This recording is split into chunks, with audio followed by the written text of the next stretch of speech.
So it brings me great pleasure to introduce today's speaker, Ludmila Piters-Hofmann from Constructor University in Bremen. And her title today is Reinventing Tradition, New Interpretations, and Orthodox Script in the Folklore-Themed Paintings of Viktor Vasnetsov. And our собеседник is Bill Nickel from the University of Chicago. So, Ludmila, пожалуйста. Thank you very much. First of all, good morning, good day, and good evening, everyone. I guess there are people from different time zones here. And first of all, I would like to thank the organizers of the 19V lecture series. It's just a wonderful network, and all our work already profited from this exchange of expertise, I guess. My special thanks go to Margaret, Shamu, and Sarah Dickinson, who encouraged me to present my research to this extended group, and of course to William Nickel for being my собеседник today. Thank you. I hope everyone can see my presentation. Does it work? That's good. Considering the political, societal, and cultural ramifications of Russia's attack on Ukraine, I would like to say in advance that I'm still in the process of re-evaluating the use of the term Russian in the context of my research. Since this is a work in progress requiring additional detailed analysis of my source material, I ask for your understanding that the term Russian in this presentation is used in the broader sense, like the Russian term Российский, including other ethnic groups, and rather following the imperial definition of Russian, even if the point of reference is the ancient past. Well, since the main focus of my PhD thesis is the folktale depictions by Viktor Vasnetsov, please allow me to start with, once upon a time, tales and legends were passed along by word of mouth, later through printed collections, literature, and art. Among the large-scale paintings depicting Russian epics, legends, and folktales, those by Viktor Vasnetsov are considered iconic even today. Vasnetsov's masterpiece, The Bogatyrs, for instance, was used for the design of different products like postcards, postcards, lacquer cases, and even cigarettes. And even the known Fabergé workshop created a cloisonné enameled silver gilt case with a painted animal scene depicting this painting. Reproductions of it cover several academic publications on Russian culture and epics. Furthermore, the popular animated franchise, the Three Bogatyrs, Три Богатыря, started with an animated series about the adventures of three warriors whose appearances draw from Vasnetsov's painting. The first scene of the franchise's fourth movie, Три Богатыря и Шамаханская царица, or How Not to Rescue a Princess in English, of 2010 even alludes to this connection, showing how the three protagonists are depicted for the contest, the image of the warriors in folk arts by girls in traditional dresses. I share a still from the cartoon with you here. Alongside his visual interpretations of epic characters and folktale narratives, Vasnetsov sometimes added written text to his artworks using the Church Slavonic alphabet, which had been reserved for the Orthodox Church after a reform by Peter the Great in 1708. The choice to apply script associated with Orthodox Church to folklore subjects created a new combination of the two traditions that artists and viewers alike understood to represent an authentically Russian cultural identity.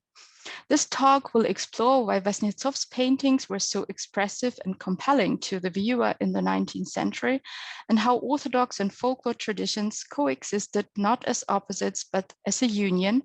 It will trace Vasnetsov's source material back to, on the one hand, collections of folk tales and legends by Russian scholars Aleksandr Afanas'ev and Vladimir, and on the other hand, Church Slavonic writing in books, on icons, and in other inscriptions in churches.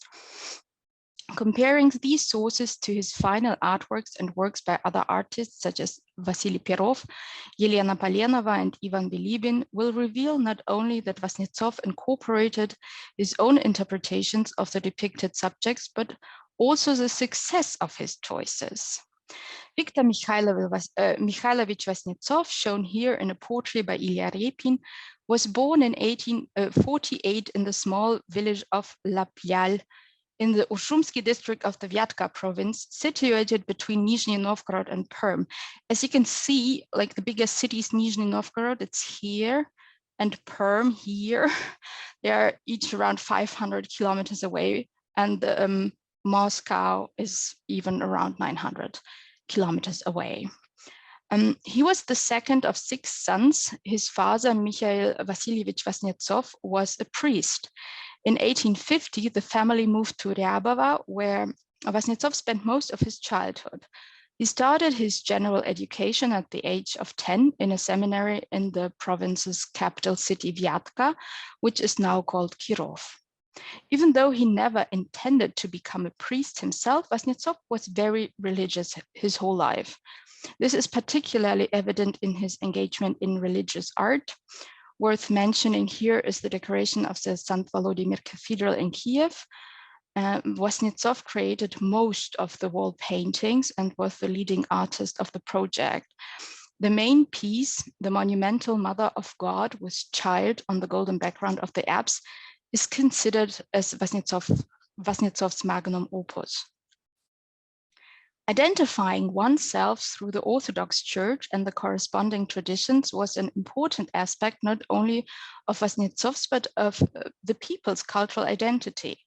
The exigency of defining a specified national identity was a pan-European phenomenon in the 19th century, and especially distinct in Russia, where the cultural discourse was shaped by the ideas of Slavophilia and Westernism. The painting by Irina Morozova by Vasily Surikov of 1887 is only one example for the artist's awareness of this means of identification. It is depicting Fedosia Morozova during her arrest by the Nikonians in 1671. Her protest statement is the raised 2 fingers. As an old believer, she used 2 rather than 3 fingers for making the cross a gesture which was forbidden after the reforms of Patriarch Nikon. Depicting Morozova as a martyr for the Old Believers movement shows that Surikov was reflecting on the pre-reform beliefs in an attempt to awaken sympathy for the Old Believers among his own contemporaries. Important patrons of the arts, such as Sava Mamantov and Pavel Teretyakov, were known for the support of this movement. Moreover, Surikov and his contemporaries were also interested in other ancient traditions, irrespective of orthodoxy and religious beliefs.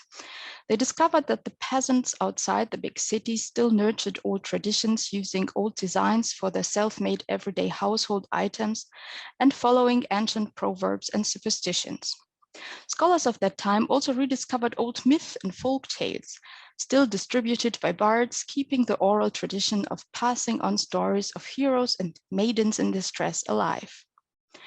Joining the Central European trend of collecting, writing down, and editing these stories, Russian scholars like Vladimir Dal and Aleksandr Afanas'ev published several commented and edited volumes. The resulting accessibility of Bellini, the Russian epic stories of old Slavic knights, the already mentioned bogatirs, folk tales, and other folk beliefs raised the awareness for this national heritage among the educated public and the Russian intelligentsia. Russian authors and artists alike used these new sources as means of inspiration for their work and thereby contributed to their dissemination. One way of distributing these stories was the inclusion of illustrations in the publication of excerpts of these massive scholarly collections. In 1875, Pyotr Petrov compiled a selection of Russian folktales and Bellini with illustrations by various artists. The depictions showed some national costume and ancient Russian armor, like in this illustration of the folktale Zhar Ptitsa, the firebird, by Viktor Vasnetsov. However, most of the images might as well be interpreted as Central European despite the Russian content. This is also the case for the few illustrations in the first edition of Russian folktales by Vladimir Dal of 1832, and I realized it even has Latin letters on it. Having a closer look at Petrov's publication, the elements that we mainly recognize as the most Russian today are the ones imitating old Russian wood carving works and the architecture of peasant huts. For instance, the huts in Ivan Sokolov's illustrations of the Belina Ilya Muromets and those of the folktale of Zolotaya Rybka, the Russian equivalent to the tale of the fisherman and the fish. Additionally to the cover design, those elements can be found in some of the initials at the beginning of the texts and when peasants' homes are depicted. Latter resemble the designs Viktor Gatman created for the studio in Abramtsevo in 1873. A few years later, Viktor Vasnetsov illustrated Alexander Pushkin's ballad, The Song of the Wise Oleg, Pieseň o Vещем Олеге, for the celebration of the latter's 100th birthday in 1899.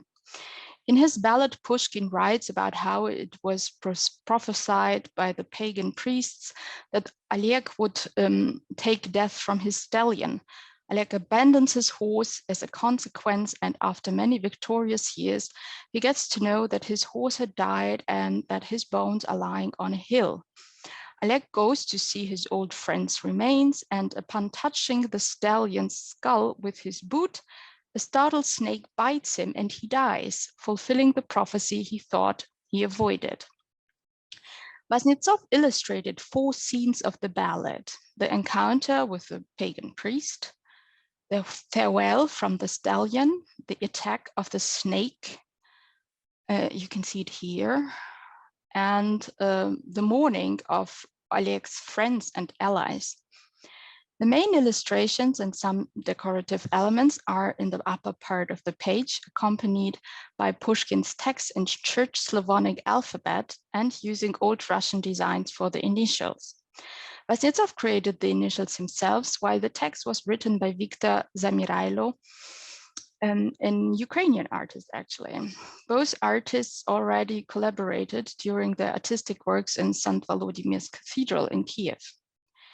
Even though Vasnetsov was a frequent visitor of the Moscow Kremlin Armory Museum and had access to pre-Petron manuscripts, he did not need to gather different script designs, since this was already included in the lavishly illustrated album Historia Ruskого Ornamenta, or Histoire de l'Ornement Russe by Viktor Butovsky, published in Paris in 1870. The choice of the Church Slavonic alphabet locates the epic story in pre-Petron times. In 1708, Peter I introduced a new writing system. The reform replaced some letters and eliminated several, making Russian and Church Slavonic writing distinguishable for the first time. Additional reforms and adjustments were made throughout the 18th and 19th centuries. The Russian alphabet gained its standard form still used today after a decree in 1917, where the other seldomly used letters were excluded and orthography was simplified. Using the Church Slavonic alphabet for a text written after the reform of Peter the Great is a deliberate decision by the artists. This way, they pay credit to the content of the ballad, placing it in the ancient past without actually risking that the text would become illegible to the literate public. Since Church Slavonic was still present in the writings on icons and in other inscriptions in churches, most of the public was still familiar with the letters eliminated by Peter's reform almost 200 years ago. Vasnetsov often used script to create a certain atmosphere in his text-related works. In this poster for the play Black Turban of 1884, for instance, he uses 4 Arabic script for Russian text written from right to left. It's actually Russian, this text. Like with other artists and designers, Vasnetsov's writing becomes a means of interpretation. It expands the pictorial space in order to emphasize the intentions of what is shown and immediately awaken the desired association. His artworks for the imperial family also included Church Slavonic letters, like in the menu for the coronation banquet of Emperor Nicholas II. In addition, Vasnetsov is applying the Древнеславянская вязь, a type of Cyrillic ornate lettering, merging the letters on different levels to create a rectangular outline. This way, the documents are demonstrating the imperial family's right to rule, referring to the ancestors and the long legitimacy in the past, connecting the Tsardom with ancient religious traditions. This form of decorative calligraphy first appeared in Slavic monuments in the 13th century and can be found in the Apostle of 1564, the first Russian printed publication. This type of ornate writing was utilized in a slightly more readable version by Ivan Bilibin for the covers for the publications of his illustrations of Russian folk tales. He also used the Church Slavonic alphabet to create a more ancient and pre-Petran appearance and to associate his text with the ancient Russian past, where these tales' early oral form originated. He chose this design even though he also illustrated Pushkin's literary fairy tales, which are placed in the folkloristic world by the poet and not always originate in Russian folklore. Interestingly, not every artist followed the trend to include Old Slavonic letters accompanying folktale depictions. For her interpretations and publication of folktales, Elena Polenova used a modern font having only an Old Slavonic touch, I would say. Like in the original version of her illustration of Sivka Burka, the text accompanying her illustration has emphasized initial letters as at the beginning of some paragraphs, but does not divert the readers' and viewers' attention from the artworks. Despite such wonderful exceptions like Polenova's folk tales, Old Slavonic letter designs is mainly associated with Russian folklore. This is particularly evident in folktale depiction publications of translated text. One example is the French version of Snegurочка with illustrations by Boris Svarikhin. The narration's first text page has a Latin script title in the design of the Древнеславянская связь. Actually, it is no surprise that Church Slavonic is associated with ancient Russian letters in general, since it was the only form of written Russian text in the beginning of the comparatively young history of Slavic script and the Russian alphabet emanating from it. Old Church Slavonic only emerged in the 9th century when two missionaries were asked to standardize the language and translate the Bible for the purpose of Christianizing the Slavs. No attested writing in Proto-Slavic on which they based their work has been found yet, even though it is safe to assume that early forms already existed for centuries as a spoken language. In the early time of written Slavonic, most of the peasants were not able to read, and the court and administration used European languages for non-literary texts. Therefore, the Orthodox Church had a sort of monopoly on Russian writing. The urge to write in Russian on a daily basis only evolved later. Using Church Slavonic for illustrating the ancient and genuine past of epic and folklore is therefore even anachronistic to some extent. The epics around the Bogatyrs, for instance, are set in the late 9th century, a time where Old Slavonic was just created and was not widely distributed throughout the vast country. Depiction of ancient knights in front of even older inscriptions are the product of the artist's fantasy and their wish for a proto-Russian script with an ancient past like the Nordic or Germanic runes. Again, it was Viktor Vasnetsov who invented this image of a bogatyr in front of an upright stone with an ancient inscription. In his painting Night at the Crossroads, Vitis na Rasputie, Vasnetsov interpreted a scene from the Kievan cycle of Bellini. Shown is one of the hero Ilya Muromets' first journeys and one of the most popular Russian epics. The bogatyr is traveling to fight the monster Nightingale the robber and reaches a stone with an inscription, the scene chosen by the artist. Vasnetsov's painting of 1882, as well as all the other versions, show a bogatyr facing a petroglyph on a megalith. The knight Ilya is depicted on horseback in profile view, slightly turning away. The artist excludes the observer by showing the rider and his white horse from the back, revealing only a small part of the protagonist's face. The scenery is stretched over the blank canvas, with the bogatyr on the left side, opposite the megalith on the right. The viewer, while unable to partake in the warrior's sword process, is still invited to reflect on the inscription on the stone. Should you keep straight on, you won't stay alive. There's no path, neither for the one who walks, nor the one who rides, nor the one who flies. The partial skeleton of a horse and a human skull emphasize this message. In addition, the arrival of carrion-feeding ravens hints at the rider's fatal destiny.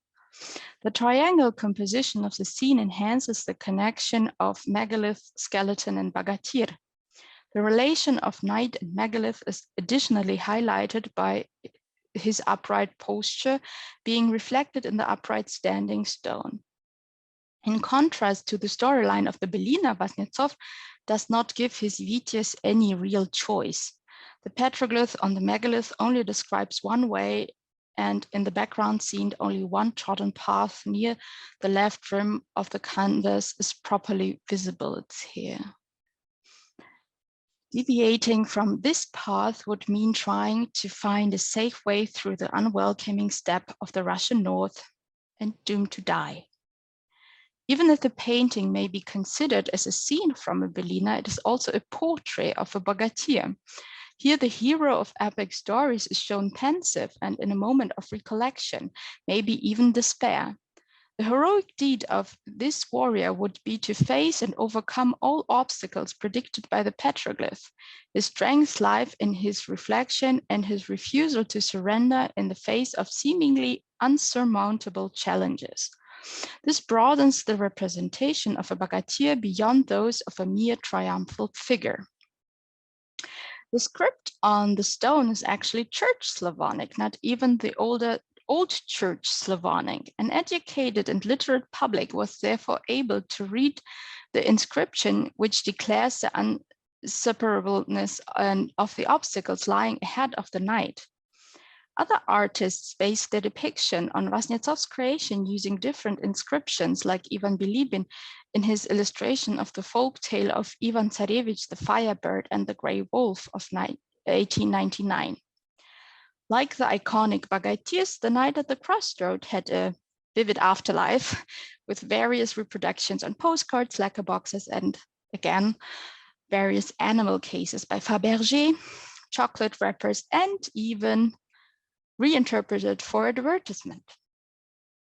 And the artistic interpretations of these pre-Orthodox and folkloristic topics on large-size canvases and their distribution through illustrations and reproductions can be seen as a result of their contemporary and current reception as genuine and national heritage.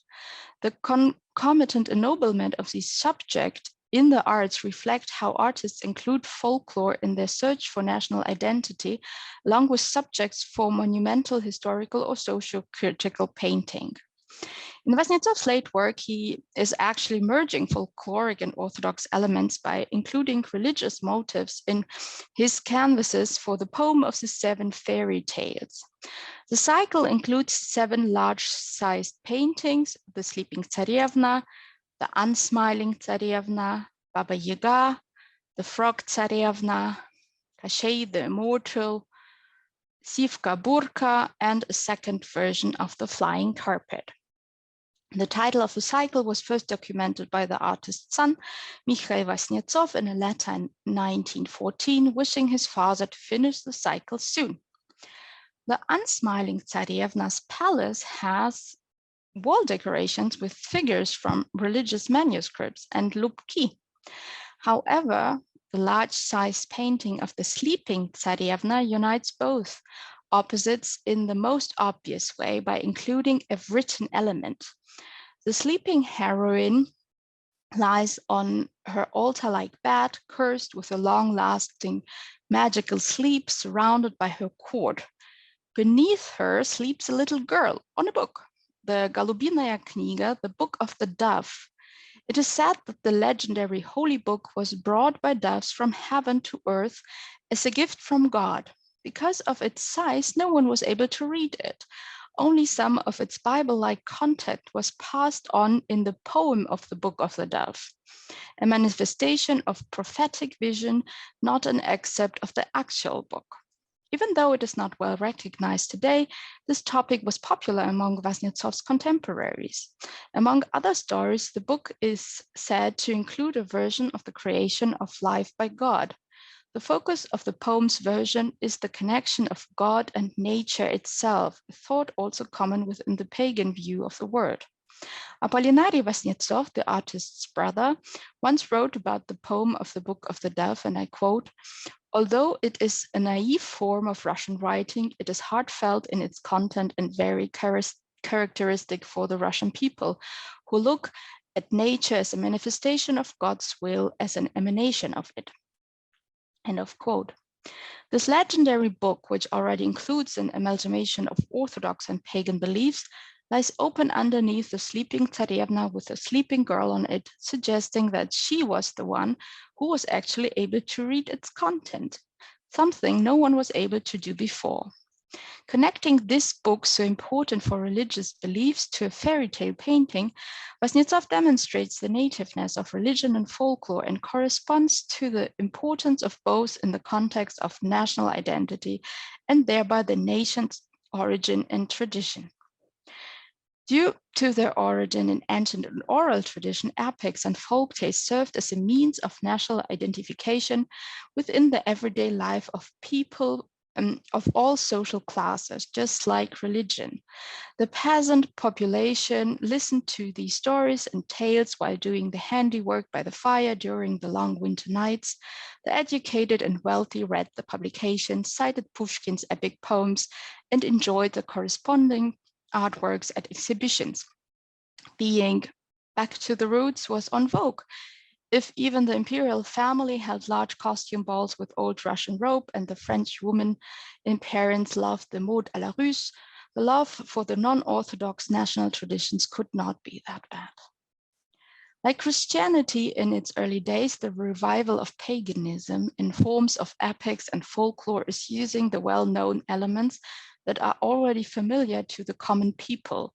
The amalgamation is now directed the other way. Orthodox script is used to rouse association with something old, even ancient, something which is rooted in the cultural identity of the people, something genuine and national. The Sleeping Tsarevna is also a wonderful example for Vasnetsov's new interpretation of national folklore. He included the painting as the largest in his already mentioned cycle, The Poem of the Seven Fairy Tales, a cycle dedicated to the most popular Russian folk tales. However, the Sleeping Tsarevna might be called an immigrant. The main narrative of a sovereign's daughter cursed to fall into a death-like sleep for many years after touching a spindle to be awakened through true love's kiss was never part of the Russian folktale canon and was not included in any Russian folktale collection. The first Russian version was an interpretation by the poet Vasilii Perov, a friend of Pushkin. In his poem Сказка о спящей царевне, The Tale of the Sleeping Tsarevna, Zhukovsky merged different European storylines and embedded the narrative in a Russian environment. Even though Zhukovsky's poem contributed to the acknowledgement of the tale among the Russian public, it was the ballet Sleeping Beauty, premiered in St. Petersburg in 1890 with the music of Pyotr Tchaikovsky, that made it popular. Even Vsevolozhsky, the director of the imperial theaters at the time, based the accompanying libretto on Charles Perrault's version of the tale La Belle au Bois dormant, The Beauty in Sleeping Woods, of 1697, and added the awakening kiss first included in the Grimm brothers version. The final act, The Wedding of Princess Aurora, the Sleeping Beauty, is accompanied by various characters from Western fairy tales with an emphasis on French fairy tale characters. The choreography by the already famous and talented choreographer and ballet master of the Imperial Ballet, Marius Petipa, added to the ballet's success in the late 19th century and beyond. Vasnetsov created a mixture of different versions and added some ideas of his own. It is safe to assume that Vasnetsov knew the ballet and Zhukovsky's poem.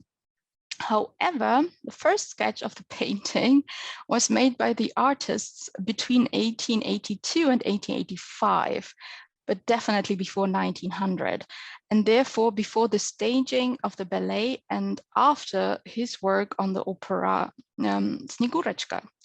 Ekaterina Vasina, a colleague working at the Vasnetsov Museum in Moscow, assumes that Vasnetsov's initial intent was to depict a stage setting for a play based on Zhukovsky's poem. Some shapes on the very loose and small sketch can be associated with theater stages, like the centered dark semicircle on the lower edge, which can be interpreted as a prompter box at the center front edge of the stage. In addition, the lines on the right side of the sketch could be representing a curtain. These elements disappear in a later sketch in oil, where the dark semicircle there's now a sleeping bear, and the curtain-like structure got replaced by a staff with a goat-like head and a cloth hanging from the top. I'm sorry, it's not that well visible. Both elements were also included in the final composition of the paintings. The position of the Tsarevna and that of some members of the court were also similar to those of the latter painting, as well as a setting on a porch. However, the forest and the growing plants are more dominant. The preserved sketches from the end of the 19th century are documenting a progress towards the final composition in the painting. The critic Vladimir Stasov had seen one of the sketches in the early 20th century and commented on it later, announcing his enthusiasm and providing ideas for changes. In its final version, the painting centers a sleeping young woman on an altar-like bed surrounded by sleeping members of her court. The scenery is placed in an old Russian palace, specifically in a porch-like area of the complex multi-building dwelling visible in the background. In his composition, Vasnetsov merges several versions of his depicted topic. The Tsarevna and her court seem to have fallen asleep instantaneously once she had hurt herself with the spindle. This correlates with the version of Zhukovsky and the Grimm brothers. In the version of Perov and Tchaikovsky, the heroine is first bedded and then a magical slumber is laid on everyone by a fairy. Interestingly, Vasnetsov merges the version. His Tsarevna is surrounded by the court during the incident and not alone in a gloomy room in a tower with an old lady who lures her into touching the spindle. She does not need additional bedding by anyone. In addition, Vasnetsov's Tsarevna seems to already know how to work with a distaff and a spindle, or at least had the chance to make some progress before the accident, since there is already some processed yarn on the spindle. This is in contrast to every version of the narration where the spindle is treated as a threat and the protagonist is kept from any contact with a spinning wheel or other spinning tools. By merging the different elements, Vasnetsov is able to tell more of the narrative. His painting includes a hint to the causing incident, the distaff and the spindle, as well as the sleeping protagonist and her court.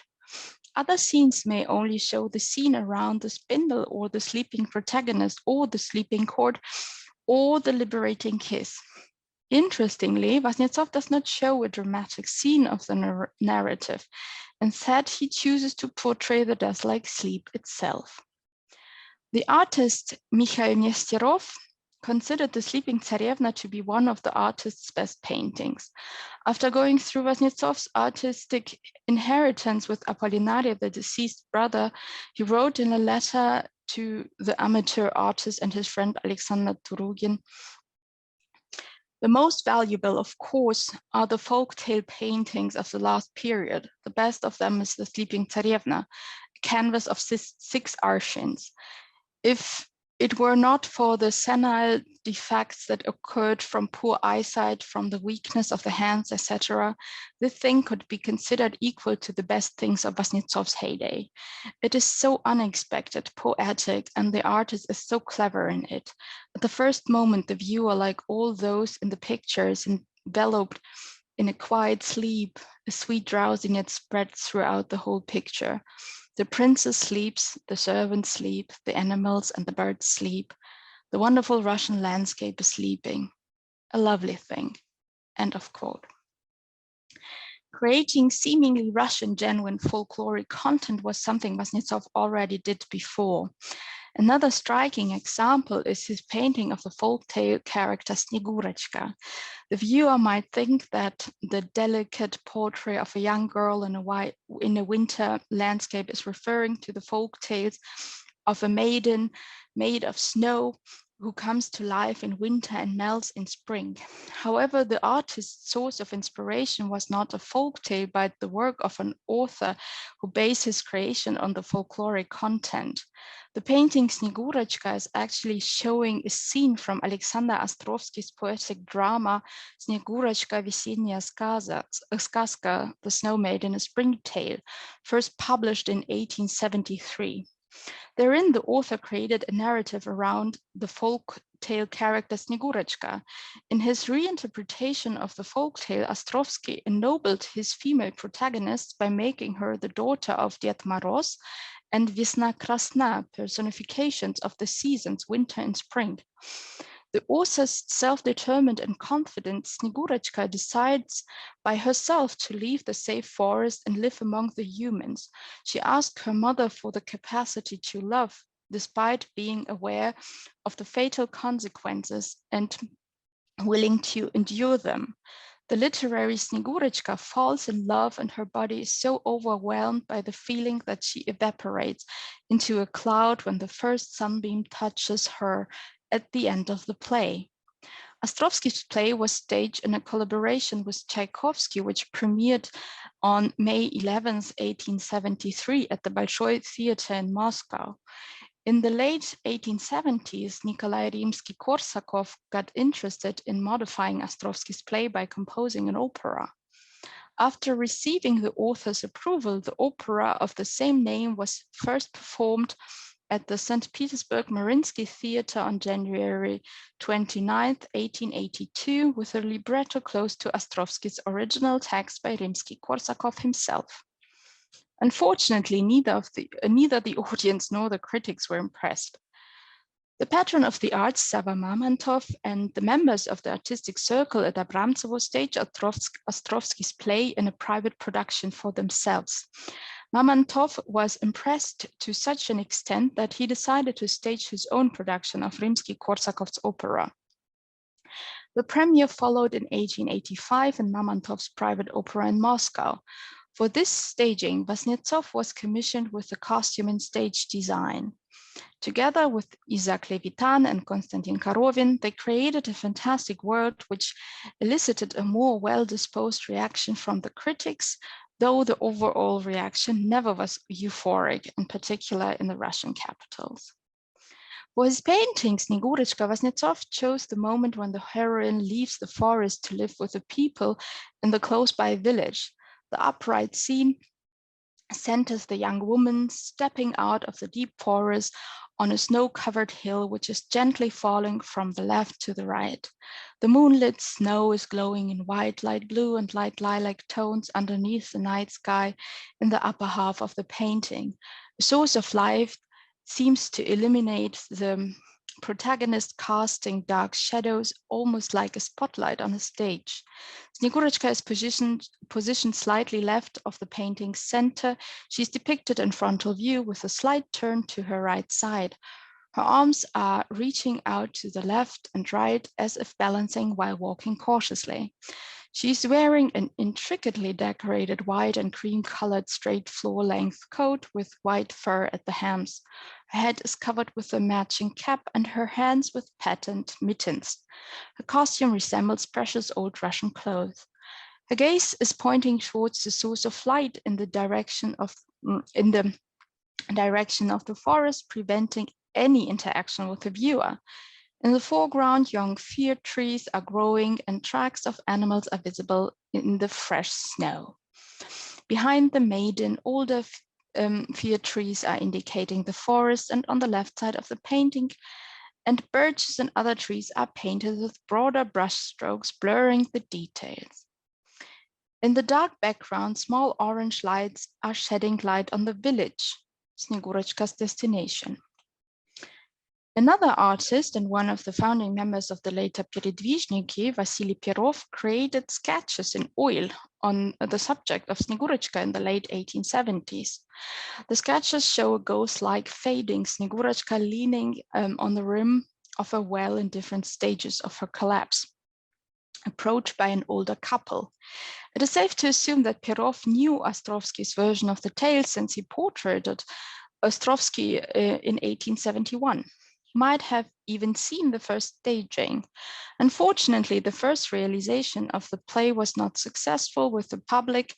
This may explain why the composition of the depicted scene by Perov is closer to the folk tale than to Ostrovsky's play. Regrettably, the painting was never executed due to the artist's early death in 1882. As elaborated in my article Out of the Deep Woods and Into the Light, the invention of Snegurочka as a representation of Russian national identity, Vasnetsov's choice to depict the moment when the maiden is stepping out from her enchanted forest home on her way to the people may be interpreted as a depiction of the decisive moment, fruchtbarer Augenblick in German, as defined by Gotthold Lessing. The artist avoided to show the scene of her death or any interaction with the play's other characters. He decided to interpret the one moment when the story could still have another outcome. Snegurочka has not yet reached the people in the village. She has not interacted with anyone. She has not developed the wish to feel the emotion of love like her future friends in the village. The hesitant young woman could still go back into the forest and avoid her fatal destiny. The viewers who are familiar with the end of Ostrovsky's tale and the folktale versions could still fantasize about a positive outcome of the tale, since this is the moment before the turning point, the moment before the decision which will lead to such a bad end. In the decision to depict this moment, Vasnetsov showed a deep understanding of Ostrovsky's play and sympathy for its heroine. Most fascinating aspect of Vasnetsov's folklore-themed artworks is the fact that the viewer feels right at home with the depicted content. It is tempting to perceive the sceneries or characters as familiar and the narrative is obvious. Folkloric traditional costume, written text in Old Slavonic, and well-known religious imagery present a scenery of seemingly genuine Russian cultural heritage. When on closer inspection, Vasnetsov's own interpretation of epics and folk tales becomes more and more evident. He utilized imagery appealing to the collective memory of the Russian people, yet slightly changed the characters and stories. He included contemporary literal and theatrical interpretations of the depicted narrative and added complex human emotions and traits to the stereotypical characters of heroes, heroines, villains, and everyone in between. It is because of the universal humanity that Vasnetsov's creation became timeless. So thank you everyone for your attention. I'm very much looking forward to my собеседник's feedback and your question and of course the discussion. Thank you. Thank you very much, Ludmila. That was absolutely fascinating. It brought so many different things together. So let's see now what Bill is going to do with that.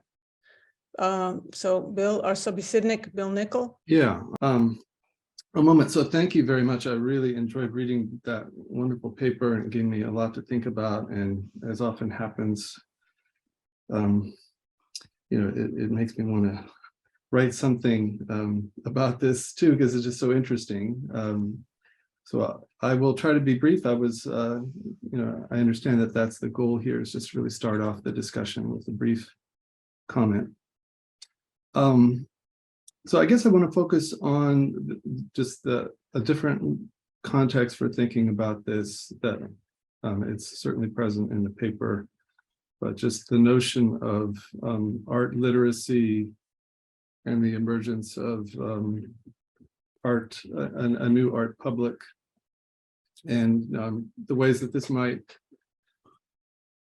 relate to transition from oral to written traditions in literature, and maybe something similar going on in painting, and thinking about how the universality that was referred to at the end of the paper might be both imperial and commercial in its imaginary, in its sort of imagined public, I guess. Does Vasnetsov somehow already begin to pander to the taste that's now so easily commercialized, on candy bars or painted onto lacquer boxes?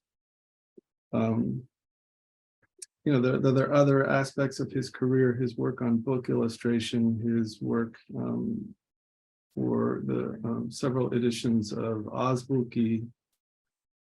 So it's clear that he's thinking about, and he's working to create for a broader public of consumers. And within this, we have the rise of the public museum, Tretyakov's gallery, of course, and a kind of Habermasian art-consuming public in which the paintings are created, with a different kind of maybe patronage, a kind of more public patronage at this point.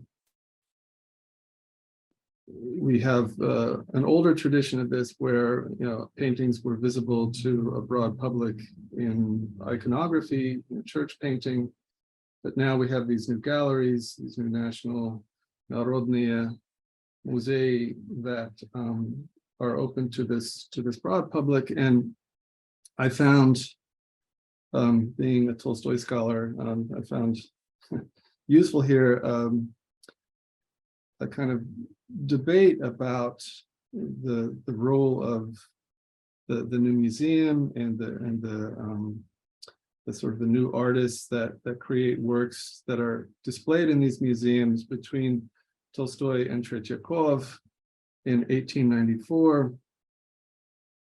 I found when I was just looking this up, Tretyakov had already begun talking with Tolstoy about art at least as early as 1884. There's a note in Tolstoy's diary that Tretyakov had visited and asked about the meaning of art. This was well before Tolstoy's 1897 Что такое искусство. But in 1894, there was an exchange of letters between the two of them. And of course, it centered on Nikolai Gay's painting, What is Truth, which was causing a stir in Tretyakov's gallery. And Tolstoy was comparing Gay's painting with Vasnetsov in these letters. And there's a comment here that he makes. He talks about the rise of the sort of increased accessibility of art training, and there are so many masters, technical masters appearing, but people who are masters of content seem to be fewer and fewer. And then he talks about these European salons that are full of paintings that are just striving for external effect, and landscapes and portraits with these sort of thoughtless or meaningless genres, and made up historical and religious paintings. And then he includes Vasnetsov as someone who paints in this way. I'm not subscribing to Tolstoy's moral elitism here in bringing this up, but I only do it just to point out this notion of a kind of a new public and what this means for painting. And I thought I would just bring in here another Vasnetsov painting, the Kartina Lavachka, which seems to have, I feel like I kind of half recognize the imagery here. Certainly, you see three images, one sort of icon. The second looks like something you would see from an old illuminated manuscript or the book. The third one, someone maybe in the audience will recognize that. But the notion of a public that now is buying these things, and well, they had been doing this for some time already. But I think this imagined public, being now national in scope, is really an important part of the picture here. I do have one more little comment from Tolstoy about Vasnetsov and the kind of comparison of Gay and Vasnetsov and Gay's portrait of Christ in What is Truth, where Tolstoy argues that people are upset with what they see in Gay's painting, and then because it's Tolstoy thinks it's more truthful, but he argues that that the problem that if anyone doesn't like Vasnetsov's painting, it's because it doesn't show the lie that they're used to, but this sense of there being something inherently false in these works. And of course, Tolstoy himself, just to put him on this hook, participated in this whole process by allowing himself to be painted by Repin in all these kind of folkloric, postures, the Tolstoy pahar. And then he himself gets his moment in the Tretyakov gallery when he's painted barefoot by Repin. But all of this really is just to say that I think there's a real search for a kind of universality that speaks to this broader audience. The Sleeping Tsarevna painting is an interesting illustration of that, just the saturation of the image with this folkloric trope. So it's not only people who've fallen asleep, but the bear, the fox, and there's a gusli. So there's an image there of a Tsarevna embedded in folk culture, which is, I think, a very suitable fantasy of universality for the context that I'm talking about. I think I'll stop there. So thank you very much. It was just a wonderful paper. Yeah. Thank you, Bill, for your comments. Very interesting. Ludmila, I don't know if you'd like to respond to Bill's comments before we open the floor for questions, or? Yes, thank you. I made some notes. Thank you for that. I actually never looked to Tolstoy regarding Vasnetsov, and I will definitely do that now. Maybe I never mentioned the Sleeping Tsarevna was not shown during Vasnetsov's lifetime. It was in his studio, and it still is because it's way too big. And the first time it was shown, it was in late 1926 when Vasnetsov already died. And only few people saw the painting before he died. So it's also, in a weird way, a very private painting. All the seven of the poem of the seven fairy tales. Sorry, I didn't mention that.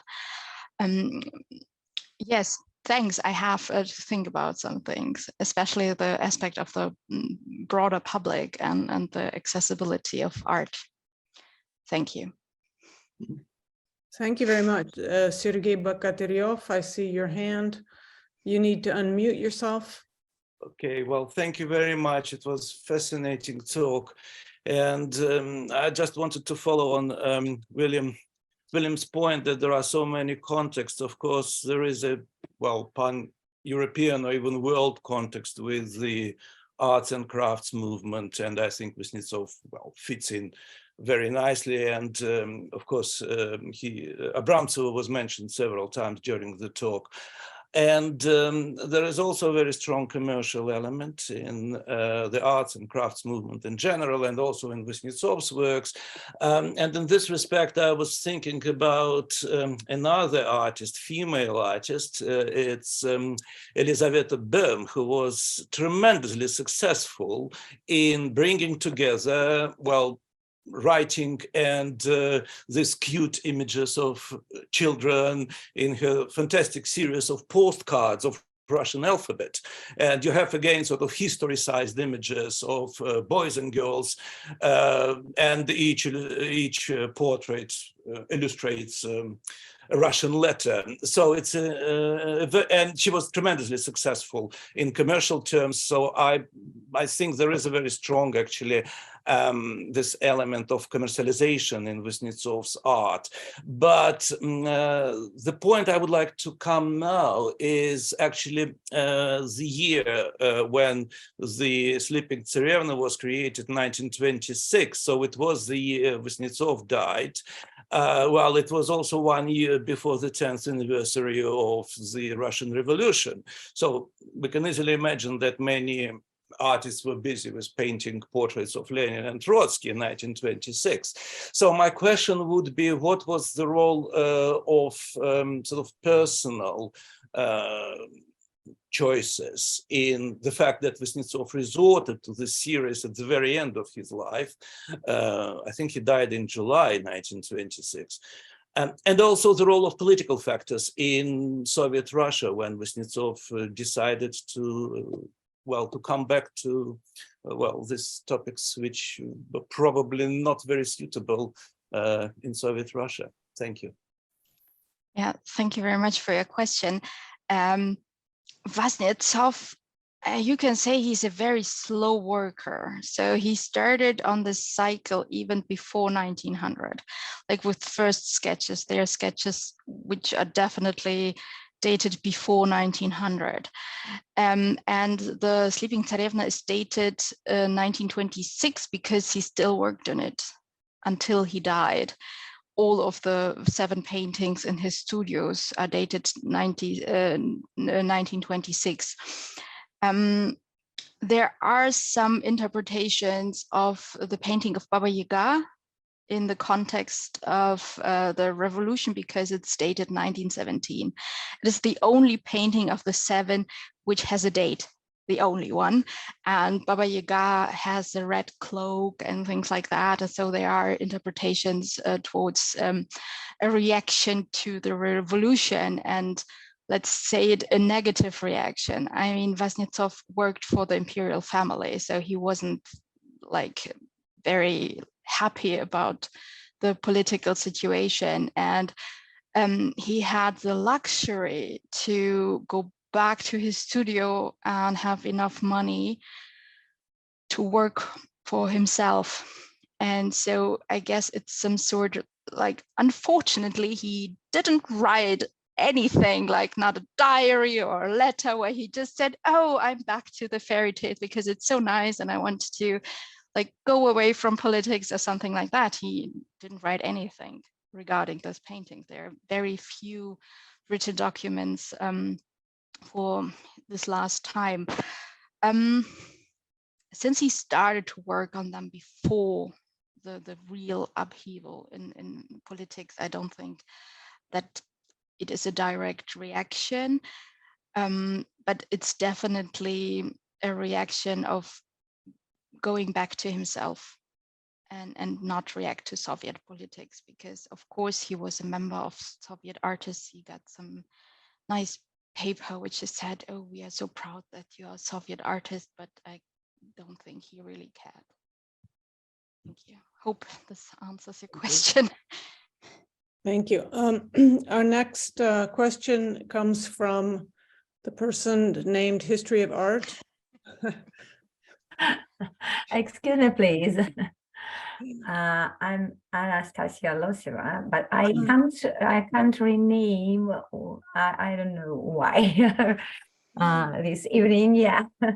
Okay. So thank you very much, Ludmila. And I have 2 questions. So what do you think? Is there any theme or maybe an image which connect all the 7 pictures? What do you think about it? Because you interpret only one of them, and if we think about them as an ensemble. So first is about this connecting theme or maybe image. And another, what do you think, can we see any symbols, maybe some medieval symbols, some traditional symbols, the language of symbols in his pictures? For example, poppy flowers and some details which are depicting animals, for example, on the bed of this girl, sleeping girl. So can we interpret them and include these, this may be influence over medieval interpretation in order to be closer to the sense of the whole picture. Thank you very much. Yes, thank you very much. That's a bummer, I have to say. I never thought of connecting all the 7. For my thesis, I already interpreted all of them. I mean, what they have in common is there's always a girl on them. That's the only thing. There's always a girl, but especially if you look at the villain pictures, and maybe I will just share the image. Wait a moment. I can show the 7 again.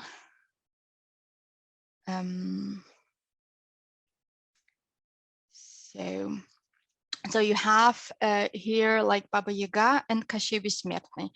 They are the villain pictures, you can call them, but still, even like Baba Yaga is female and Kashey has a girl close to him. There's always a girl, and that might be like some connecting factor that I will definitely look into that more thoroughly. So thank you for the hint. Yes, there are definitely medieval symbols, more than one.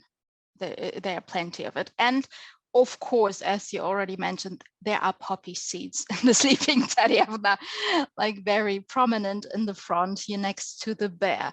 Then you have like animals which are really connected to Russia. You have the bear, the fox, which are represented in other fairy tales. You have like, it's very wonderful, but with Kashey Besmертny, you have a whole story in the background, decorations with this golden egg in the hand, which is in the bunny and things like that. You have different stories within the story. It's amazing. I could talk like about each picture for 40 minutes, but I will spare you that. And here again, the red dress of Baba Yaga, and you have like different birds and different colors. So there's a lot of symbol, and there's like this medieval architecture. You have all these stories from the Lubki in the ceilings, which he didn't have to make, but he still did. So it kind of reflects on the interpretation of the tale in the end. You have carvings, wood carving pictures, also in the sleeping Tsarevna. He has a lot of different tiny elements which tell the whole story, and it's lovely. It's just lovely. So I could go on forever, so I stop here about that. And thank you once again. I always see it like, oh yes, it's 7 nice pictures and they have ladies on them, but never thought of connecting them properly. So I will definitely do that. And thank you. Okay, next we have a question in the chat from Alison Hilton. Thank you, Ludmila, for a wonderful exposition of Vasnetsov's understanding and use of the dual Russian traditions. your final comments about how he added complex human emotions to the stories are especially valuable. I have a simpler question. Vasnetsov was an excellent and generous collaborator on several projects. How did you find in his writings any comments on how Apolinari V. Nesterov, and is it the same person? I'm not sure. And other Apolinari is the brother Vasnetsov. and others might have contributed to his own ideas. Thank you, Alison. It's great to see you. The interesting part is I mentioned that Stasov commented on the Sleeping Tsarevna in a letter. And he said, oh, you shouldn't put her in the center, and you should do these, and you should do that. And Vasnetsov never did. He didn't react to Stasov's comment. And I guess most of the scholars think that the painting was so advanced that he didn't want to. Vasnetsov is very, scarce in writing. He never tells about. I mean, I checked Apolinari's writing and Nesterov's writing because, like in the later years, they were very close. There are some mentionings and that he showed his paintings to some friends, but there's also in one letter, I guess it's Apolinari who's writing that, that he said, oh, if I don't think that the painting is already done, why should I talk with someone about it and show it to someone? So it was a family matter, but there are also sources that the family, he has several children and his wife, and the studio was in his home, that they were allowed to look. And I can't imagine that he didn't interact with them at some point. But unfortunately, there's no written material. I hate him for that. Thank you for your question. Thank you. Are there any more questions? I think this is really interesting, the link of the written, the kind of insertion of written text into paint. You know, it's sort of a mixed media effect, and then to think about it also in parallel as you've done, and as Bill underlined, with the history of literature also is really fascinating. That's not a question. Margaret, please. Yes, hi, thank you so much for this fascinating paper. It's just a great study, like Sarah said, of so many different ideas coming together. I was really intrigued by the notion that he was using modern Church Slavonic for his Bogatyr at the Crossroads, rather than an old Church Slavonic that would have been contemporaneous. Of course, that's, as you said, it's for legibility. And for me, a lot of these times when they're using the texts in whether it's illustrations or paintings, Bilibin as well, there is an issue of legibility. And I was wondering, does that come up in their discussions of decoration, of paintings? How much is legibility an issue for the menu, for example? I mean, all of these different places where the script occurs, do they talk about the legibility, and how often do they use the modern Orthodox script? I'm calling it that. I suppose you just called it Church Slavonic, but as opposed to old Church Slavonic, what kind of decisions do you see them making there? Thank you very much. I think I'm not 100% sure. I think it's mainly Church Slavonic and not Old Church Slavonic, because Old Church Slavonic even have more letters. And the interesting part is, if I'm not mistaken, I haven't studied Slavistics, so maybe there's someone who knows it better, but they use the letters, the old letters, especially there was another letter for the Ya, which looked like an A with funny thingies inside. But they use the normal writing, like the modern Russian style, the modern Russian text, but the old letters. So especially like in things like the song of the Vice Oleg, it was legible. I've never come across these discussions, especially on that, but I will definitely look into that, because I think, yes, Alison is showing a nice publication. Yes, it's a good question. But I guess this is very official documents for the SARS. Most of the captions are written in this Древняя Славянская вязь, and if you look properly, you can read it as a question. Maybe someone like, is Wendy here? No. Wendy, as someone who's working on icons, might have something to say about that, because I think icon reading is also difficult sometimes, like to read descriptions on the icons. It's a good question. I will think about it. Sorry. No proper answer for that. Well, thank you. I was just also thinking about the issues of social class, because it seems as if that kind of script would be more accessible to some readers than others. And I do remember Nadia Kizenko, who's apparently not here anymore, has, I believe she said that peasants were able to read Old Church, or to read Church Slavonic better than modern lettering. I could be wrong about that. If anyone has the context of Nadia, please, I would be happy to get in contact with her. That would be great. Yeah, we can get that to you. I have it. She might be in the list. So any other questions? I was just following up on the legibility. One of the really fascinating images that you showed was the poster for the black turban, and there it's clear that in part maybe the goal wasn't legibility, but what just a fascinating, almost modernist image that was. I mean, really, it is a modernist image. Could you say anything more about? Do you know anything more about the thinking behind that or the creative process?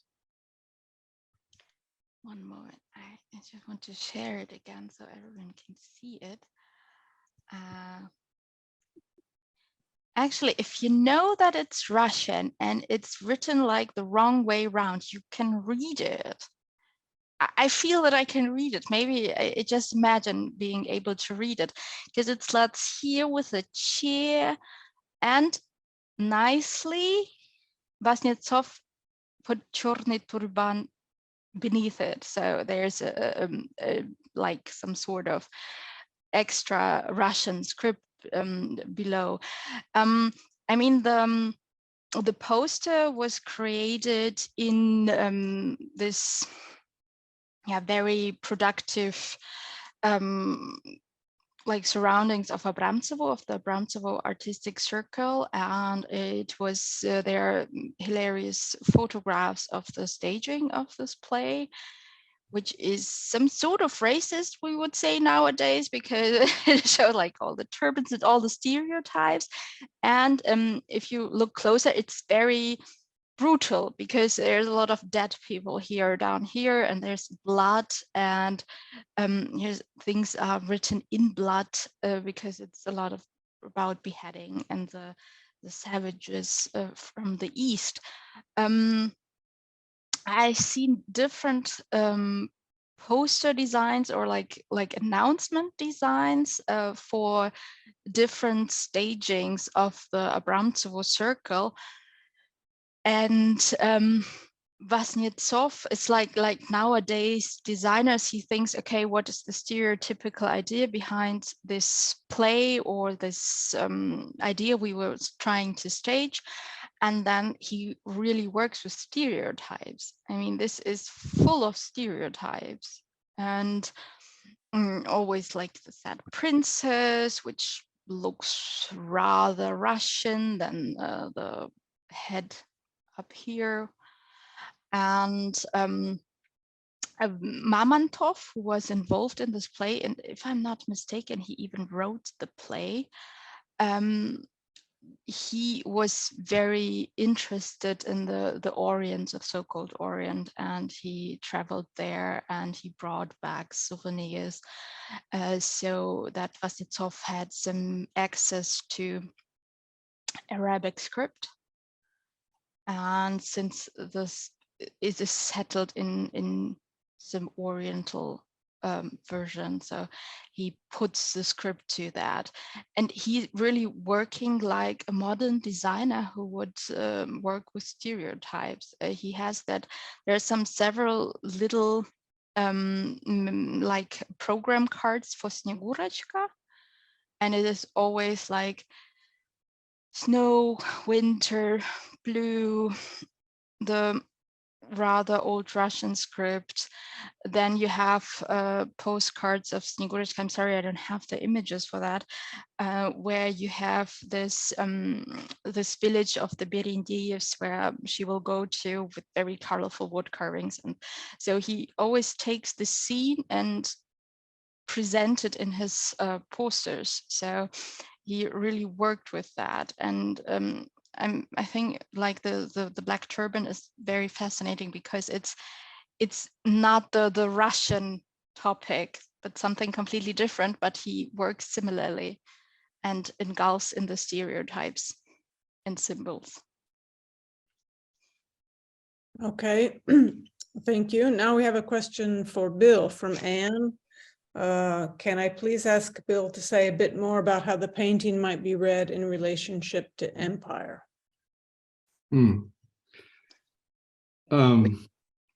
Yeah, I was thinking about this and maybe considered saying something about it in my comments, but so one thing that struck me was that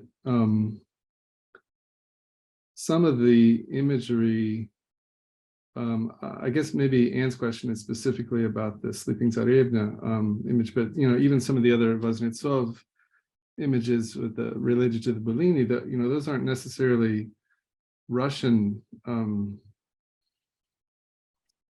epic heroes. I mean, if we're talking about something that's set in the pre-literate period, it's set in the 9th century, I think Ludmila writes. Those aren't Russian, maybe they're proto-Russian, but the attempt to inscribe. I kept thinking about this as I was reading her paper, that the movement from some sort of pan-Slavic or Church Slavonic into the translation into a context that's viewed as Russian, as somehow it's assimilated into a Russian folkloric tradition, is itself a kind of imperial gesture. I don't think that Vasnetsov necessarily feels that he's participating in that, but what I kept thinking about was the ways in which this, again, the imperial and commercial might overlap, that in seeking universality, you might use a kind of painterly lingua franca. You might use images that are really broadly accessible, pan-Slavic, maybe even in some cases pan-European, and then kind of inscribing that into some sort of Russian context. I think it becomes maybe intentionally or not part of an imperial gesture. Okay, thank you. Thank you, Bill. Could also be described as a self-orientalizing mode of representation, says Anne in the chat. She has technical issues with her microphone, I guess. Okay, and another question from the chat. The Sleeping Beauty, this is from Carol Whalen to everyone. The Sleeping Beauty motif, or rather to Ludmila. The Sleeping Beauty motif is also very prominent in the symbolist period, especially in Blok and Bieli. There, it is definitely associated with the future of Russia, Russia as Sleeping Beauty. In all three of the major paintings you showed, there seems to be a moment of decision-making of what comes next. Is this a possible thematic connection? I think like this moment of decision making might be a thematic connection. The problem is that especially like Snegurочка is not part of the 7 big paintings, so it doesn't fit in there. And if I consider the other ones, it won't fit in every painting, especially like Baba Yaga or Kashey or like Sivka Burka. There's like this kiss, which isn't the decision, which is not the decisive moment, because it is like he won the princess at that point. Yes, Russia is a sleeping beauty. First of all, yes, it is symbolist. It's totally symbolist, and you have also pre-Raphaelite moments in that, especially for the Sleeping Beauty. And there are a lot of connections with the pre-Raphaelites and Vasnetsov. My problem here is that the definition for Vasnetsov to see the Sleeping Beauty as the sleeping Russia is difficult, because he started to work on this painting so much earlier, before like before Russia, like Imperial Russia fell apart. He started like in the second half, like in the late 19th century already, before all the movements. So I think that like in the case of Vasnetsov, the Sleeping Beauty as Russia is a late, like it's only my opinion, but it's an interpretation by the following generation. It's not his own interpretation. It is interpreted as that, and it was used as that from every political party, like and it was misused in many political ways. But I don't think that Vasnetsov saw his Sleeping Beauty as a sleeping Russia.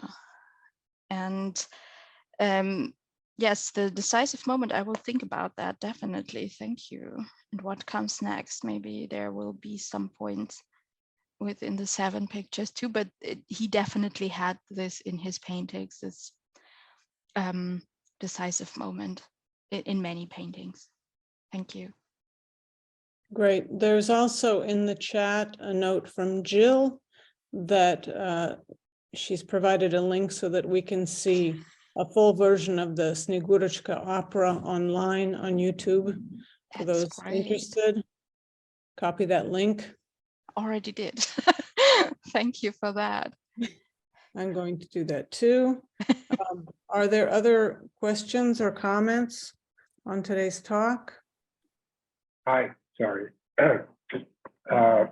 Thank you so much for fascinating presentation. And yeah, I just wanted to pick up on the metaphor of Russia as a sleeping beauty.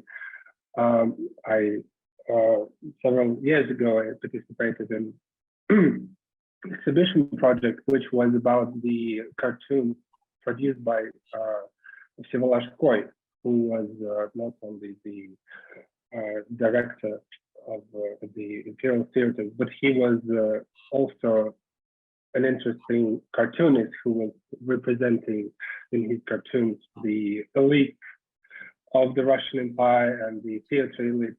And Arkady Ippolitov, who was curator for the exhibition in Tsaritsino about this collection.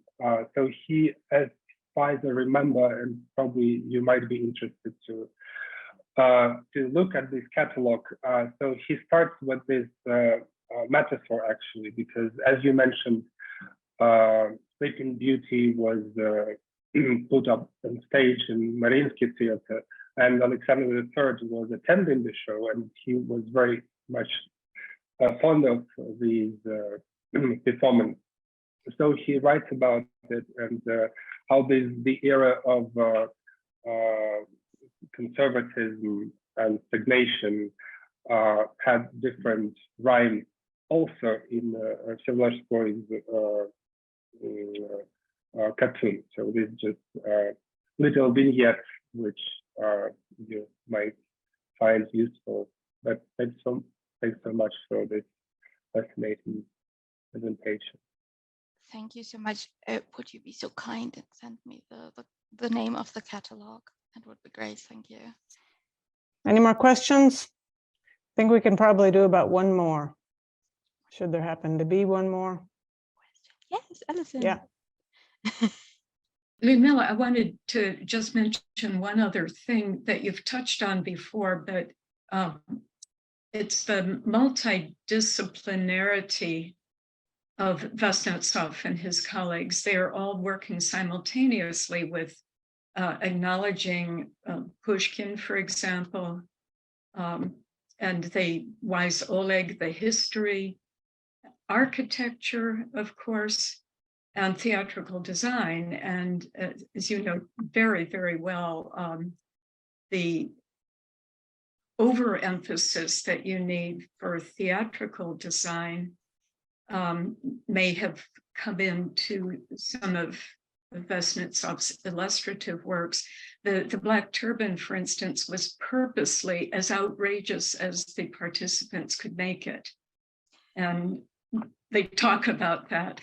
But anyway, I know I look like a zombie, so I should stop. But I did want to emphasize the fact that you're handling a lot of different kinds of expression. Thank you. Thank you so much.